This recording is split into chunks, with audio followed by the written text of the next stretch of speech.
नमस्कार, आप देख रहे हैं आज तक। आपके साथ मैं हूं अर्पिता आर्या। इस वक्त मैं नैनीताल में मौजूद हूं, नैनी झील के पास मौजूद हूं। वो नैनी झील जो गवाह बना यहां पर भी सैलाब और तबाही का। अभी फिलहाल पानी उतर चुका है, लेकिन स्थितियां अभी भी पूरी तरीके से सामान्य नहीं हुई हैं। उत्तराखंड के हाल को आपको दिखाएंगे, लेकिन जरा आपको उत्तर प्रदेश सबसे पहले लिए चलते हैं, क्योंकि वहां पर उत्तराखंड में आए सैलाब का अब साइड इफेक्ट दिखने लगा है।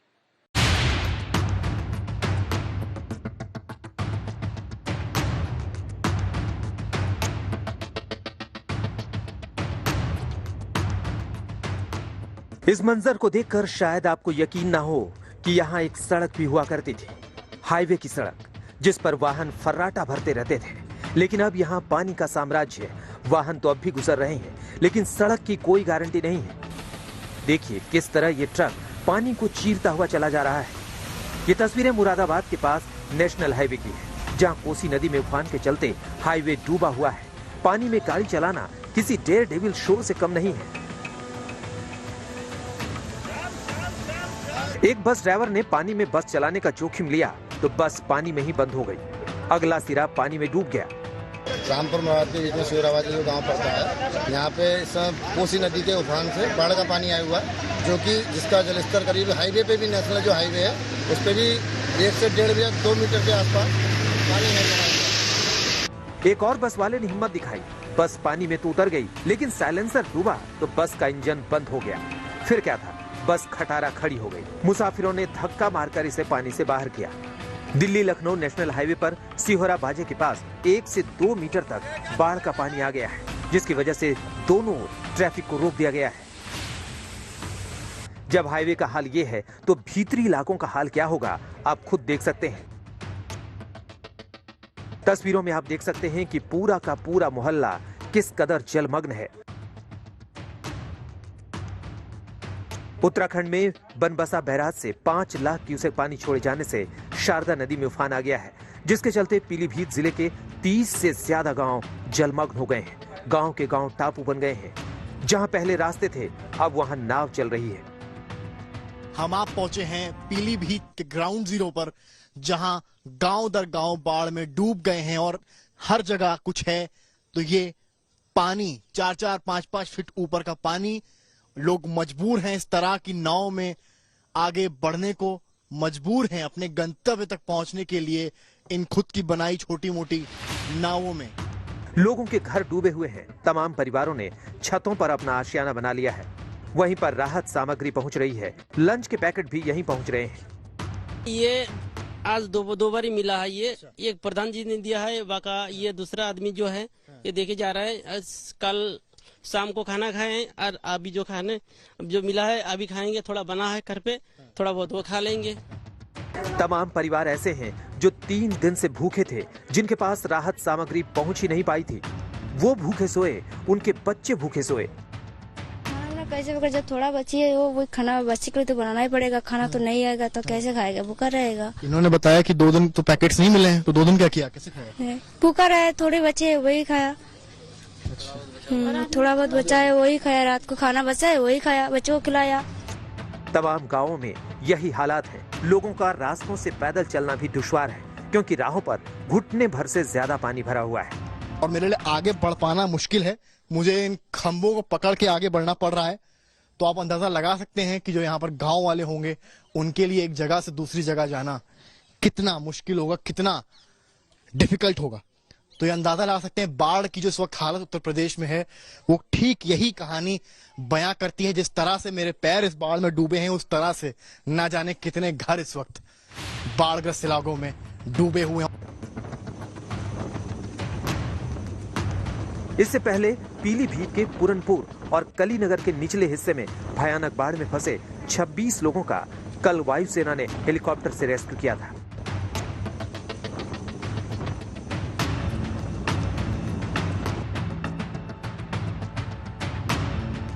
ये तस्वीरें यूपी के संत कबीर नगर की हैं, जहां घाघरा नदी के किनारे कटान वाली जगहों को दुरुस्त किया जा रहा है।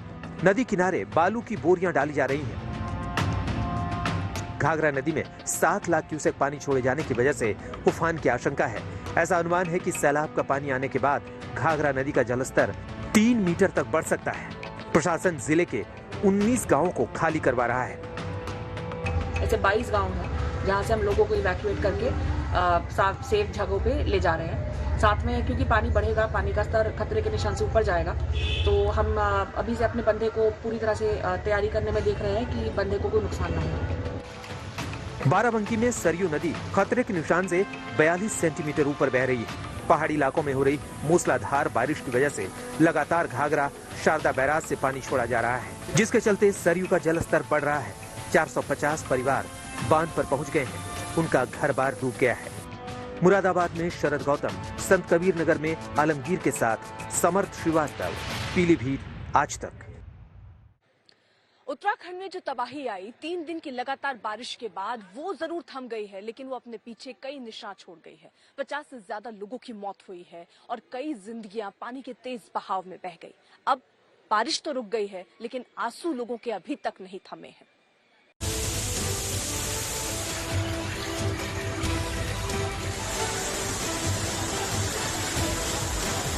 उत्तराखंड में 3 दिन तक कोहराम मचाने के बाद भीषण सैलाब का पानी तो उतर गया है, लेकिन अब उन लोगों की आंखों में बाढ़ आई हुई है जिनकी जिंदगी इस सैलाब ने जहन्नुम बना दी है।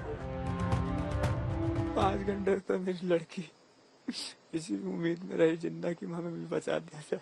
हम कुछ नहीं कर पाए। बचा दो, ये पत्थर हटा दो पापा, पत्थर हटा दो, मैं निकल जाऊं। कोई कुछ नहीं कर। कैसे बचाए वो अंदर हम खींचे, कैसे ऊपर से मलुआ आते जाए हम खींचे, मलुआ आते जाए। 6-7 घंटे तक बच्ची रही, तड़पती रही, और एक बच्चा 2.5-3 घंटे तक तड़पता रहा यहाँ पर। उसको नहीं बचा। हमारे आगे शाम मंजर को हम बयान नहीं कर सकते।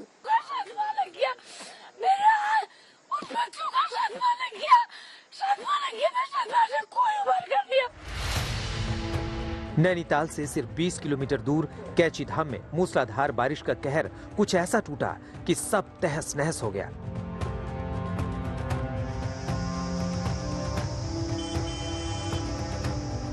कैची धाम में सैलाब के कहर में कई घर ढह गए, अब उनका मलबा पसरा हुआ है।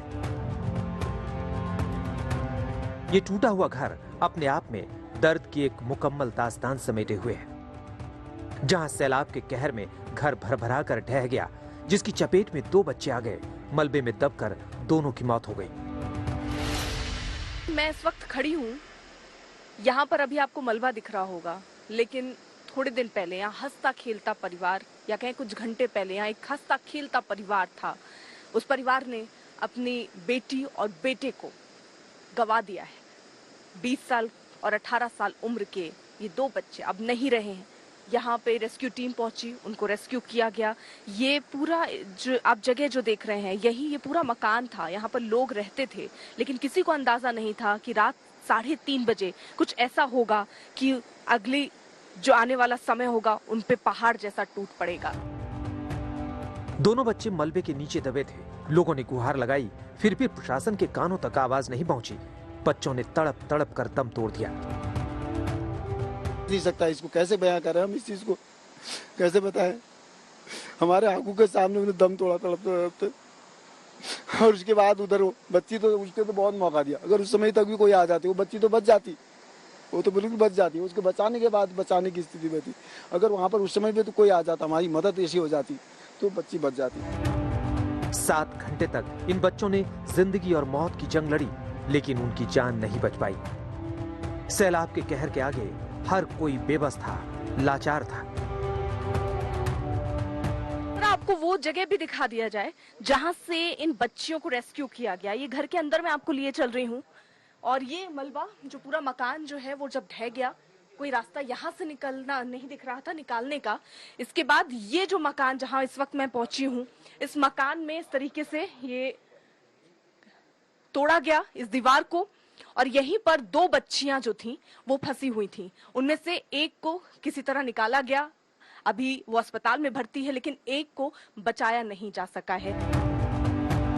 सैलाब के कहर में 2 बच्चों की मौत ने पूरे गांव को सदमे में डाल दिया है। जिन बच्चों से आस पड़ोस गुलजार था, आज उसकी कमी लोगों को खल रही है। आंखों से आंसुओं की बरसात हो रही है।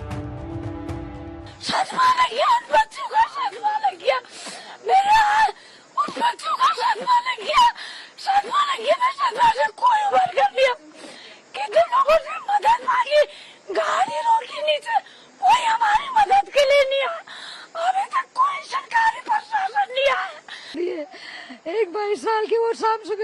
देखा हुआ बच्चा, बुआ मुझे बचाओ, बुआ मुझे बचाओ, कैसे बचाए वो अंदर अंदर हम खींचे कैसे कैसे, ऊपर से मलुआ आते जाए, हम खींचे मलुआ आते जाए।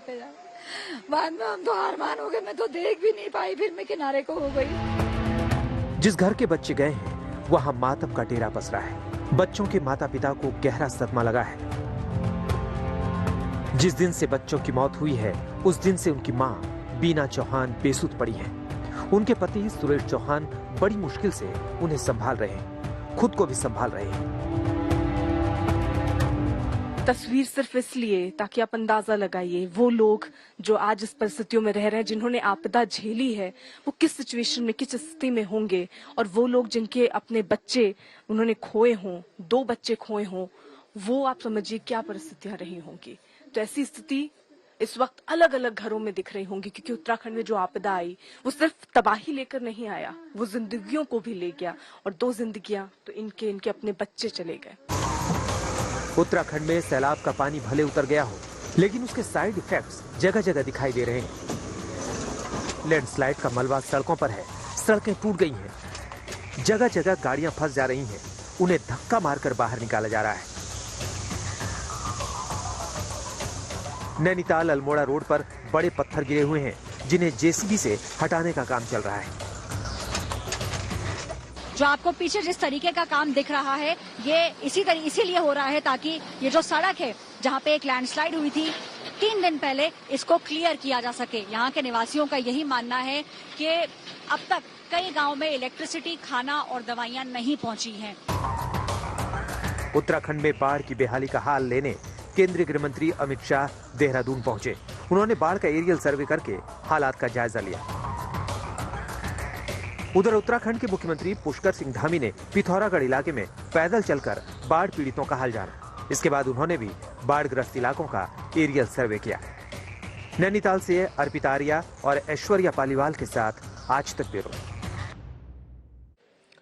तो फिलहाल बारिश और ये सैलाब अपने साथ न जाने कितनी तबाही और कितनी बर्बादी लेकर आया है। लोग अब इसके सितम से जहां एक तरफ उभरने की कोशिश कर रहे हैं, वहीं हालात सामान्य करने की दिशा में प्रशासन और स्थानीय लोग हर कोई अपना सहयोग कर रहा है, कदम उठा रहा है।